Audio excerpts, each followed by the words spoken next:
दोस्तों आप लोग देख रहे हैं प्रो बाइंस वन मिलियन। तो फिर से एक बार स्वागत है प्रो बाइंस वन मिलियन में।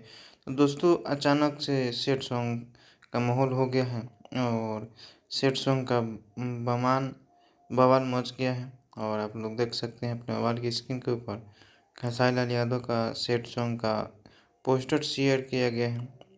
ये बड़े दिनों के बाद में खेसारी लाल यादव का सेट सॉन्ग आ रहा है, वो भी ग्लोबल म्यूजिक से। और आप लोग वीडियो में देख सकते हैं आस्था सिंह जी नज़र आएंगे वीडियो में। और गारंटी है कि इस बार भी ध्यान से रखिएगा, बाकी क्या होगा और आप लोग पर डिपेंड करता है, क्योंकि वो एकदम धमाल मचा देना है। और इस सॉन्ग को वायरल करा दो और देखो कब तक, यानी कि 1-2 दिन में देखने को मिलेगा। कल आप सबके बीच में हाई क्वालिटी में इसको रिलीज़ किया जाएगा। तो अपना राय कमेंट बॉक्स में दीजिए कमेंट। तब तक जय हिंद जय भोजपुरी।